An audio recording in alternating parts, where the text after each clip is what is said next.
Forest have a new manager bounce, right? So this is gonna be an exciting game. Um, but as you say, it's about back-to-back wins. You can't have a season of Man United when you're just constantly bouncing along like that. Like, Yeah. oh, we've had a great comeback win, everything's great, everything in life's wonderful, and then, oh, we've lost again, everything's dreadful. It's got to, you've got to get, I remember, we could go back to under Sir Alex, but, they'd lose a derby or something like that, but then they'd win the next 10 games or something. Yeah. Nobody was surprised. But if you can just get 5 or 6 wins going, say get 5 or 6 wins on the trot, they're in the top 4 again. Because as we've seen recently, everyone in that top 4 is losing points against each other and what have you. So it's still there. It's still there, but you can't keep having these wonderful nights like the other night, followed by a woeful night like there was at West Ham. Yeah. It's got to that we can see what in that second half what these players can do. Now it's up to them to do it every game for 90 minutes. In 2023, beat him in the League Cup, beat him towards the end of last season as well. United should feel pretty confident. They should also be going, oh, Anthony Elanga, I remember him. I know how he plays. I know his strengths. I know his weaknesses. I know what to do when he gets on the ball. He was very good against Newcastle.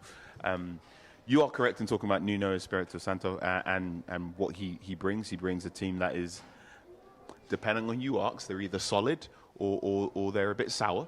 They're not going to cough up easy goals. You're going to have to work hard for it. They're very, very well structured.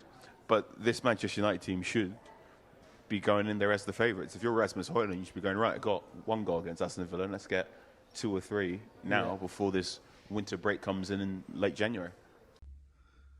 I know it's only one game, but Forest under Nuno, they look good, right? Proper drilled team. He has them playing better football. And overall, they look defensively structured, right? The Alanga Chris Wood connection, right?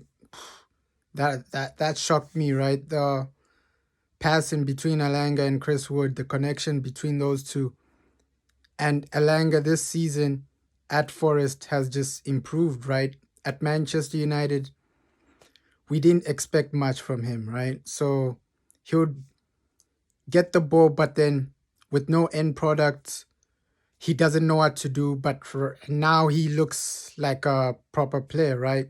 He's getting assists, he's getting goals, and he's thriving at Forest, right? So now he comes back to Manchester United. Will he be able to perform? Let's hope not. For us, I think we can win this, right? I think Villa was a harder test. Forest is a good team, but yeah, I think if we are defensively structured and if we take our chances, this is going to be a straightforward win.